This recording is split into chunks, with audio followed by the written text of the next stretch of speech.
Folks, I'm going to do my intros just a hair bit different this morning than I normally do them. Instead of you looking at my ugly mug, I'm going to show you some more stuff I look at every day.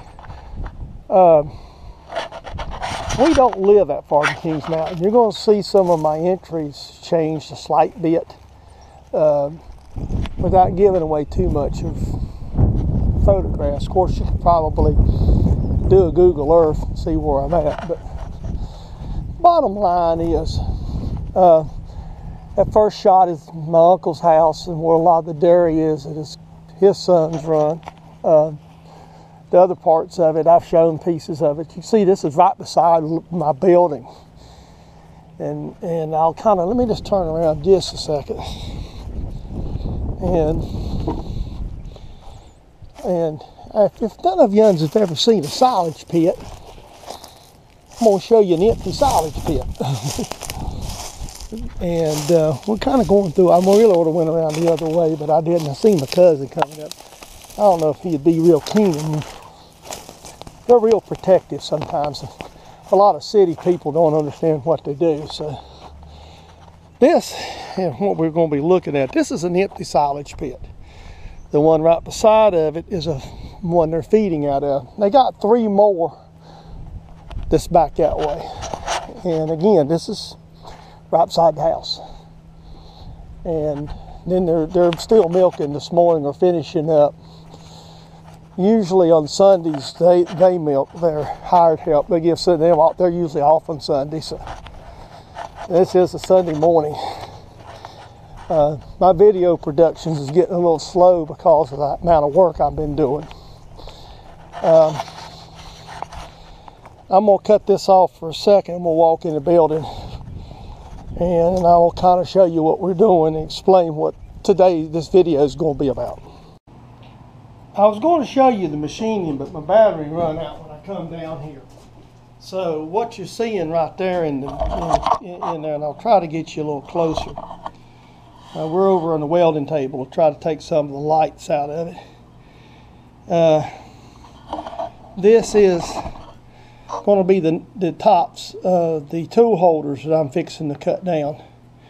And some of them's going to, actually most of them's for myself. I'm going to send a friend one. He knows already I'm going to do it when I get to it. My video production has been a little slow lately because of overtime. I mean, this particular week I worked 11 and a half hours Monday and Tuesday. And I worked 10 hours Tuesday, Wednesday, Thursday, and Friday, 10 and a half, and 8 yesterday. And I was pretty tired when I got home. And this morning, this is something I do for fun. The videos are second and third hand parts of it. Also, I'm going to show you a purchase I made too, right quick. Throw it in here. So just while I'm going to just pick these up while the video camera's running. These are going to be the adjustment nuts. I'm over on the welding table to try to give you a better light. This right here is an Edge Technologies vise stop. It's fairly simple and it fits right on your vise. I've got my vise sort of covered up today, so I can't really show you on the vise, but basically it clamps over the jaw. I could have made myself one of these, but the trouble is this is 20 bucks. It's on sale. And I ordered it direct from Edge. It's 20 bucks.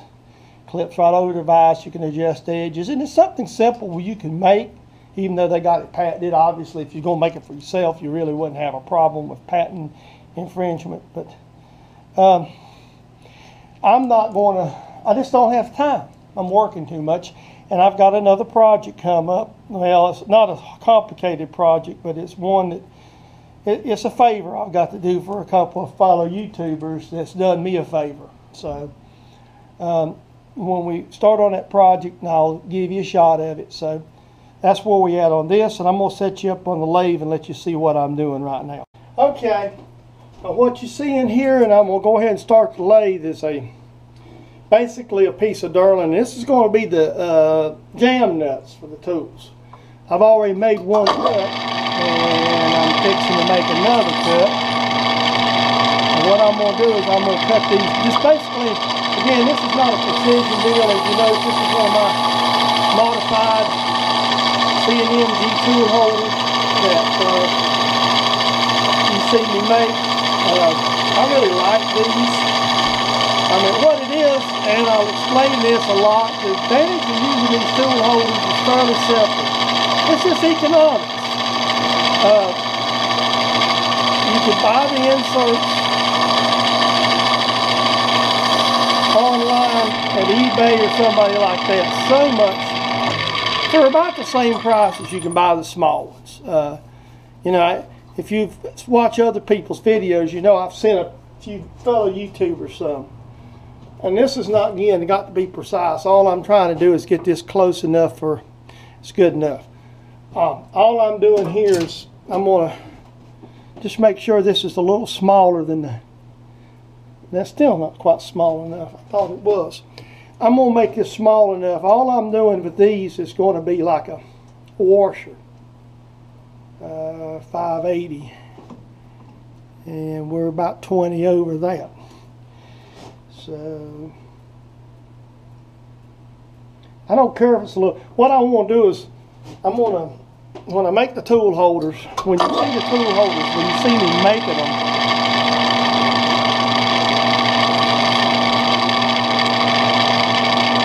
what you do, basically what I've already made is this, and what I'm doing, I like to put in, this one don't have it, but I like to put a little washer, like a plastic washer or something on there, like for a jam nut. And I didn't do it with this one that you're seeing here. So what we're doing right now is basically turning this down. I'm running about 600 RPM on my lathe master, turning this plastic. And at this time, I turned a little bit off the brass pieces I knurled with this tool this morning. This is one of the inserts I think I sent to James Kilroy.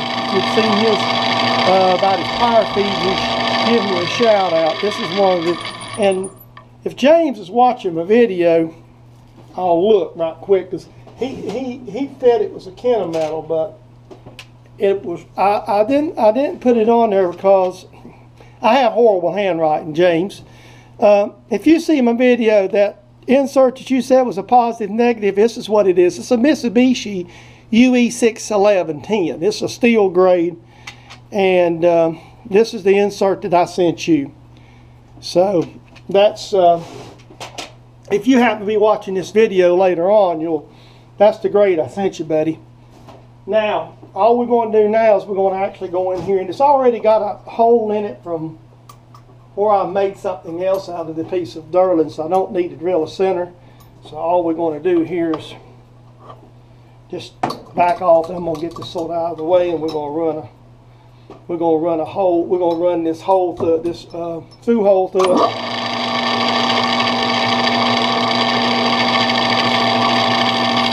And this is, like I say, this is knurling. This is fairly soft stuff. You don't have to get real aggressive with it. Like I said, all I'm doing is making a washer, basically.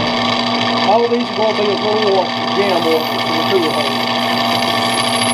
You know, it does not have to be precise. It doesn't have to be close. Sometimes chasing precision is, you know, if you're making something like a Nova holder or something, or you're making something, you're doing something that, well, I got a job tail cut. Yes, that's going to be a precise item. I'm just going to leave the camera running, and we're going to shoot this video as I go. If you see, this little drill is going to be my catching drill. Now I'm cutting plastic. I don't have to get, when I'm cutting plastic, I don't have to worry about slowing down in back gear to face these suckers off. This is knurling. You can just zip through it like us country folks say, like Blaylock's bull. All I'm going to do here is make these little spacers about a 1/16. You know what I need to do though, right quick. And well, I'll just do it this way. I'm just going to put this is dirty. Put a little chamfer right there in the front. Just take the chamfer tool, stick it up there with my finger and hold it. Just cut a little chamfer and just set this drill in there to catch it. hit it a lick or two. File the corners right fast. And no oil, no nothing, just whack her off. Alright, there's one. And we're making these, I think I said I was making them a 16th. Did I say I was making them a 16th? Yeah, I'm making them about 16th wide. Okay. Okay. Leave that loose. So I'm gonna leave them on there. I think that's what that's supposed to be. I better check. I'm trying to make them consistent. Yeah. Again, this is when I started to work years ago. Even mill gears. I worked in a textile shop. Now, I know I've told this 100 times. Mill gears, we even made a gear mill went on a textile machine. We even took a scale and faced them something with the scale. The scale went. It wasn't that precise.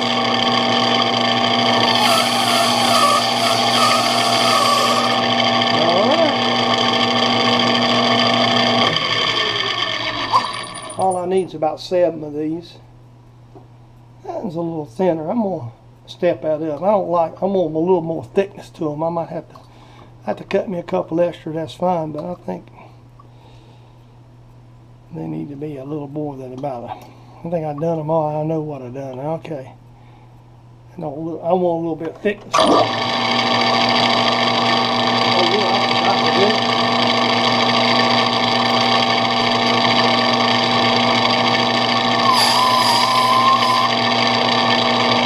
Like I say, all I'm wanting to do is see this is just a quick and dirty. And all these are going to be is just one wash.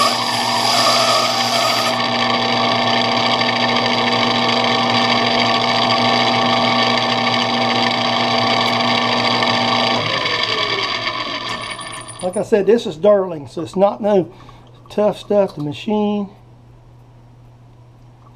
We just hold the scale up there, get what we want. A little production job, so to speak. You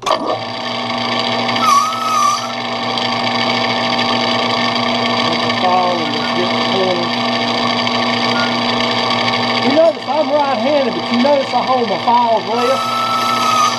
I was trained to do that when I first started to work.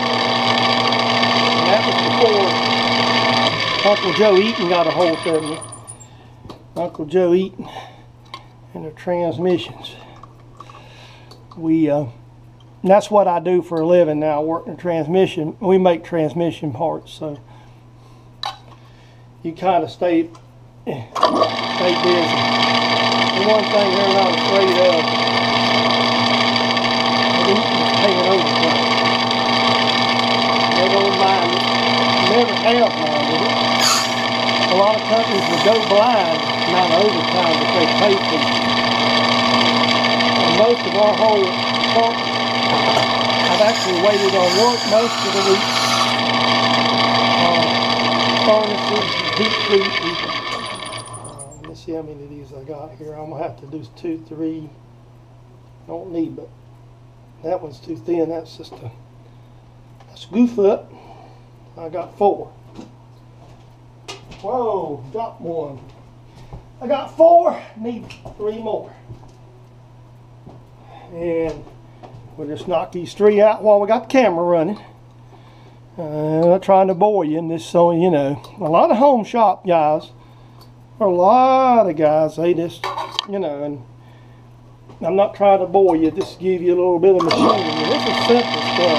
Whoops. When you run the cameras, and like I say, all I'm doing is a little camera, and I'm just using the drills to catch it. Pop, and then you just take the left. Always, you notice again, you see I've got the file on my right file and not over the chuck. It's not because the camera's there. I was actually taught to do it that way. And what that does is just take these ends and stuff right away from your work. You know, it's basically overarming. You know, I see a lot of guys, and I'm not being critical. you see guys on YouTube that use these files and they go over all. They're right-handed and they just do it. And there's nothing wrong with it. It's just that when I started out and working on lathes and current lathes and stuff, the gentleman that taught me said, "You're really better off if you do it this way."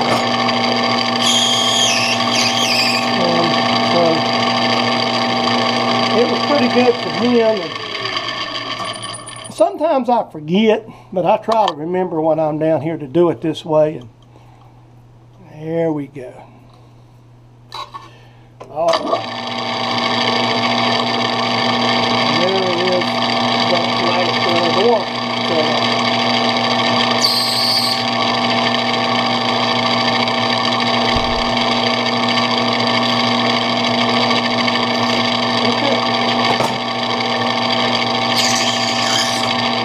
There you go. There is my washers. Now we'll reach up here and we'll whack it. Lady, whoa! Let me turn the camera there, excuse me. Okay, now we go. Sorry for the look down because I'm trying to do two things at one time. So there we go. They don't have a lot of content today. What little bit you see me do. Went to run the camera, the battery is dead, so I made the brass pieces without filming them. It's pretty standard. I just turned them and knurled them, not no big deal. I put a little bit of where we machined the plastic off today. Excuse me for scratching my nose, nervous always. Basically, you heard me talk a little bit in the background. Overtime has really cut down my YouTube, not only production work and playing in the shop and relaxation, but also basically even watching other people's YouTubes that I love to do. So it's, you know, basically you got to have time to do more than one or two things. You know, I come home fairly tired, trying to spend time with the fiance. We're trying to, you know, get our relationship working, which is one of the bright spots in my life. Deanna is such a sweet person, so you know, but you just have to. It gets warm weather. I'm going to engage in my other bad habit, and that's chasing the white golf ball around some. My doctor says I'm able to do that too with the shoulder, so good for me. So I'm not a one-dimensional person, obviously. So the fiance is also talking about wanting to learn how to play golf. She said I need something to do with herself. But I don't know how many times I've mentioned, but she is a disabled vet. I mean, she's just got a few issues due to her service to this country. And if there's any other veterans, I know James Green, when I sent him a letter and sent him some knurling like I used today, you know, I thanked him for his service to the country. So obviously the people that I really feel the sorriest for, and I see the vets a lot of times when we go to the hospital, is not the guy, which may sound cruel, it's not the guy that got a limb blowed off the IED. I mean, these guys, they cope really well. I mean, it's tragic when you lose a limb, don't get me wrong. But the people I feel the sorriest for is the guy that got the IED and scrambled his brains, or this distress of the kind of wars that we're having to fight that causes these guys to be stressed and stuff. These are the vets that really, really need our support as much as the other guys. I mean, folks, let me just be honest with you. When you see a disabled person, somebody that's got a disabled parking sticker at your Walmart or something, and they get out and they look completely normal, you got to understand there's a reason they have them stickers. There's a reason they're disabled. You know, just because they don't have a limb missing or in a wheelchair or something that you can obviously see, there's people out here in this world that suffer. And that's one of my pet things. My dad was disabled for emphysema. I seen the looks as a kid growing up. People would look at him when he looked perfectly normal. And I know he couldn't, just parallel parking a car without power steering is all he could do at times. So I think sometimes in this world we need to back up and really look at what's going on with the other persons and what's going on with them. I mean, we all have our challenges in life, so it's just something we need to do. But as far as get off my soapbox, the machining this week's fairly simple. This is actually going to be a startup project. I got about two projects I'm working on, or going to be working on kind of together when I have time. The nuts and the spacers going on the tool holders that I'm basically redoing some for myself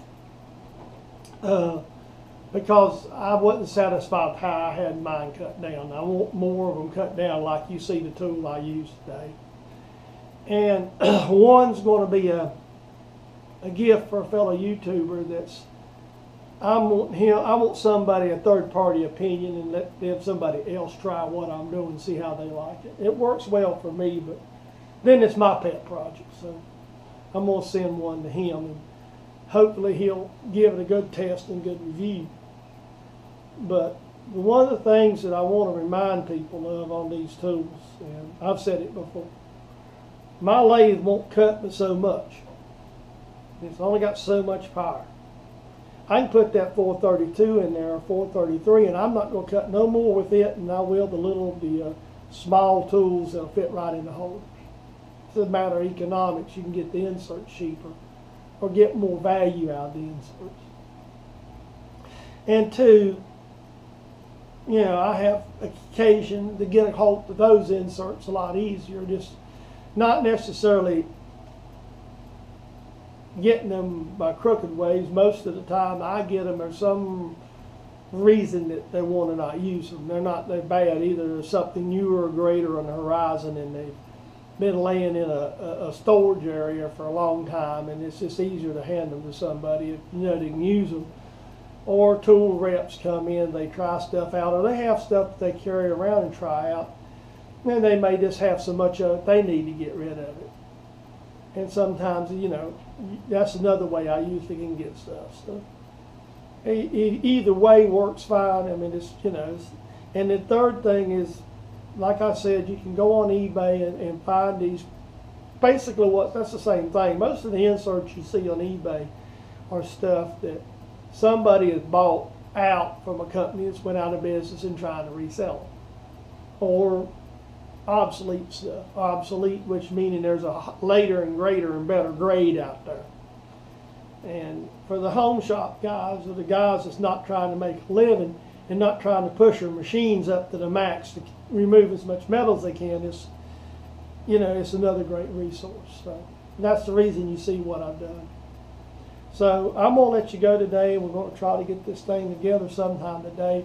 I hope you kind of enjoyed the outside shots around kind of what I look at. Sometimes I'm not always happy with it. When I come back here, my mother always used to tell me you used to like to live in the country. Well, when you live in the country and it looked like the country, it was a pretty country, it was really nice. But with what has to be done to support these operations, it isn't the same. I'm not being bitter, but it's got to be done. I mean, this is what they have to do to make their living. And it's a terrible expensive equipment and operations, but it don't look pretty. And you don't have that. I'd almost rather, I did for about 10 or 12 years before I come back, live in developments and have a little garage in the back and everything. So I'd rather have a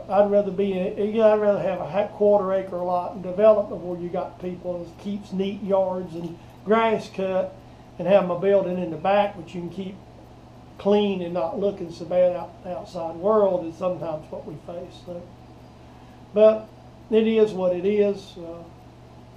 My mother's in the rest home nearby, and I have to go by and check on her occasionally. So it's handy. It's nice. There's a few other things I'll probably be wanting to do here lately. You'll see. I'm just now sitting here looking at another idea I got, but we'll just have to kind of work them in. So, gentlemen, have a good day, and like you're going to see my new openings or new additions to openings and closing, please comment, rate, and subscribe. I'm hoping by me moving these around a little bit, you get a little less washout with the camera. I'm still using the old mount. James Kilroy is, and I've got one of his in the mail he's going to send to me. Randy and James have been really good to me about the camera mounts and some stuff, and I can't thank them enough. You know, you can go to James's channel, and obviously, and Randy Richard and him in the shop, both of them produce us excellent videos. Randy, being retired as he is, he really keeps YouTube full of them, and he's really enjoying what he's doing. I'm a bit envious to not be able to do that. So I want to just thank both of them again for the designing and the generosity of making out the mount that I'm going to be getting, and I'll make a picture of it and show it in the probably the next set of videos that I'm working on. So sorry for being so long-winded. I'm sorry for getting on my soapbox here at the end, but I hope that all of my subscribers just keeps growing and enjoys what I'm doing, and I hope I didn't bore you too much for being on the soapbox. Thank you.